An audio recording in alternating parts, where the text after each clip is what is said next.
So hey guys, welcome to another Warframe video, and today we're going to be revisiting what I consider to be one of the most iconic and important weapons in the game. The Tigris is a Mastery Rank 12 shotgun that you can get from New Loka. It does a grand total of 1260 damage per shot that's split across 6 base pellets, with each pellet doing 168 slash damage and then 21 impact and puncture damage. The crit stats on it are pretty mediocre. You have a 15% crit chance with a 1.5 times crit multiplier, though the status chance per pellet is actually fairly high at 14%. And other than that, it comes with a 2-round magazine with a 1.5 second reload, and it uses a duplex trigger mechanism. This is one of my favorite trigger mechanisms in the entire game. Basically, the way it works is when you press the fire button, it fires the first shot, and then when you release the fire button, it fires the second one. It also allows you to fire both of them insanely fast with a simple tap of the fire button, which results in insanely high burst damage. It also means that if you want to fire this weapon faster, you need more reload speed, not fire rate. The biggest downside of the Tigris is its fall off, which starts at 8 meters and ends at 20, at which point you're doing less than half your damage. The reason I consider this weapon both important and iconic is because it converted more people over to Slash and Viro than any other weapon I can think of. Because this weapon came out during a time where most people were using corrosive and then either heat, cold, or even blast. This was also before the big status rework of 2020, where Viro used to work differently, though it still paired really well with Slash. Because old Viro used to have one stack and it would cut the enemy's health in half for its duration, effectively doubling the damage of your Slash procs. And this worked against all factions because old school Slash used to cut through shields as well. It didn't just bypass armor. Now, the reason this weapon popularized running Slash and Viro so much is because it was a shotgun that did primarily slash damage, and it could reach 100% status chance with 4 dual stat mods. That's very important because you see, status used to work differently on shotguns. We didn't have status per pellet. Shotguns would just have status chance,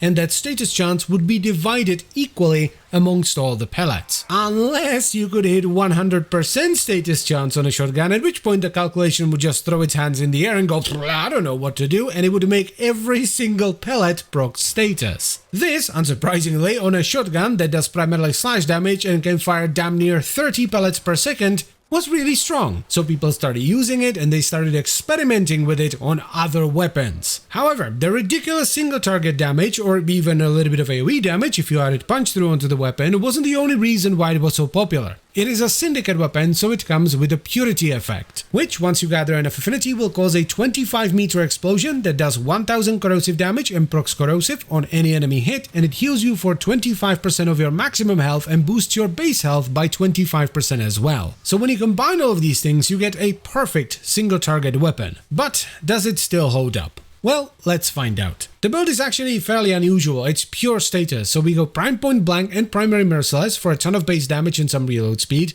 Galvanize Health for multi-shot, then we run Sweeping Serration and Shredder to really boost our slash. This is because we want to get as much status as possible, so we run Galvanize Savvy and then fully ranked Frigid Blast and Toxic Barrage. Now unfortunately this gives us way too much Viro damage and it would overpower our slash, so we need to offset our slash with the 2 slash mods, and then we top it off with a Cleanse mod for massive damage. For our Simulacrum showcase, we're running Steel Path at level 150 and we have 10 Butchers just to stack up Merciless, 5 Heavy Gunners and 5 Bombards. Now the damage is surprisingly good. Like, I was genuinely surprised at how much damage this thing can still do, especially since we're not scaling crit at all. We have a 15% crit chance with a pretty terrible 1.5x multi. But I honestly shouldn't have been surprised because the base damage on this thing is absolutely massive, right? It's 1260, and because of the duplex trigger mechanism you can do a double tap, which brings your base damage up to 2520 before any mods. And that, my dudes and dudettes,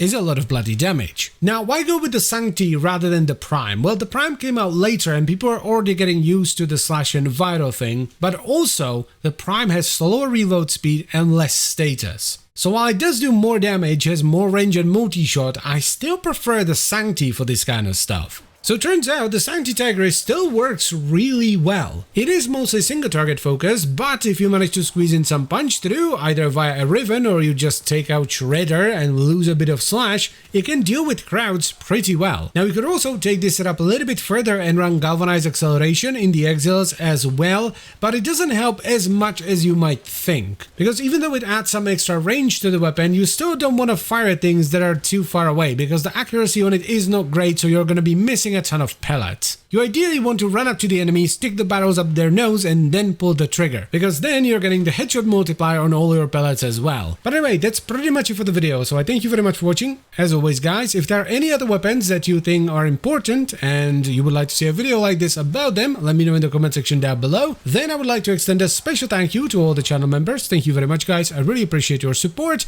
and if you would like to become a channel member as well, by the way, you can check out the memberships and stuff down below. And I'll see you next time. Bye bye.